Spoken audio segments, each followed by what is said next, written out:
क्या वाकई ही पाकिस्तान चांद पर अपना सैटेलाइट भेज रहा है?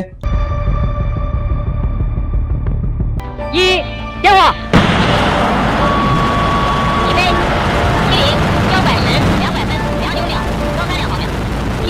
आखिर कैसे?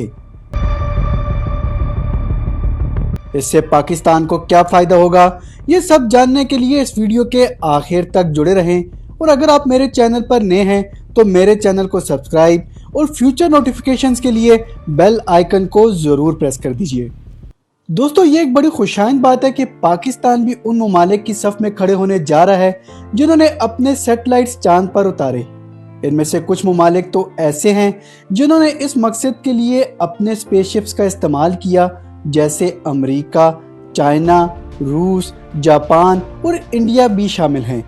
और कुछ ममालिक ने अपने सैटेलाइट्स भिजवाने के लिए दूसरे ममालिक के स्पेसशिप्स का इस्तेमाल भी किया।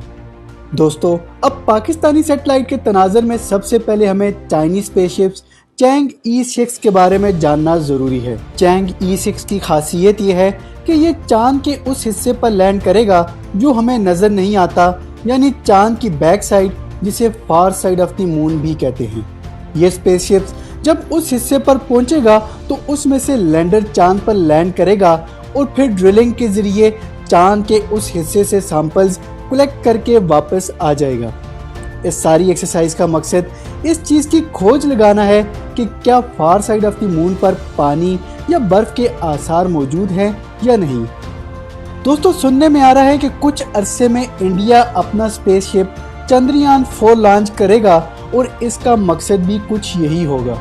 अब वापस आते हैं पाकिस्तानी सैटेलाइट की तरफ, और ये satellite Chinese spaceship Chang E6 के जरिए ही चांद पर लैंड करवाया जाएगा। इस स्पेसशिप में पाकिस्तान के अलावा इटली, स्वीडन, फ्रांस के भी कुछ आलात मौजूद हैं। दोस्तों, ये सैटेलाइट क्यूब की शक्ल का है और इसका वजन सिर्फ 7 किलोग्राम है। इस सैटेलाइट का नाम iCubeQ यानी iCube कमर है। इस सैटेलाइट को तैयार करने में पाकिस्तान को 2 साल लगे। iCube कमर को Pakistan institute of space and technology, Pakistani space agency Sparco और चाइना की शंघाई यूनिवर्सिटी ने मिलकर बनाया। इस सैटेलाइट के अंदर 2 ऑप्टिकल कैमरास लगे हैं जो चांद की सरफेस और जमीन की पिक्चर्स भेजेंगे, और कम्युनिकेशन, आल्टीट्यूड को कंट्रोल करने के लिए सेंसर्स भी इंस्टॉल किए गए हैं।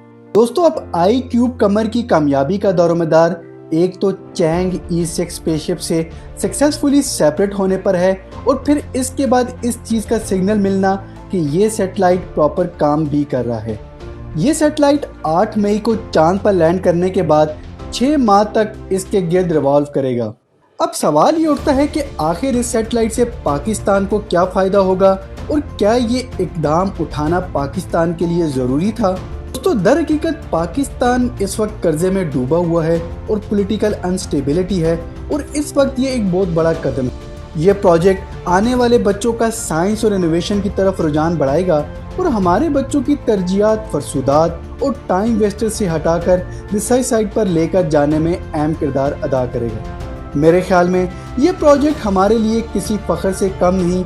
आप इस प्रोजेक्ट के बारे में क्या राय रखते हैं? अपनी कीमती राय से हमें ज़रूर आगाह कीजिएगा। फिलहाल के लिए इतना ही, मिलते हैं एक नई इंफॉर्मेटिव वीडियो के साथ।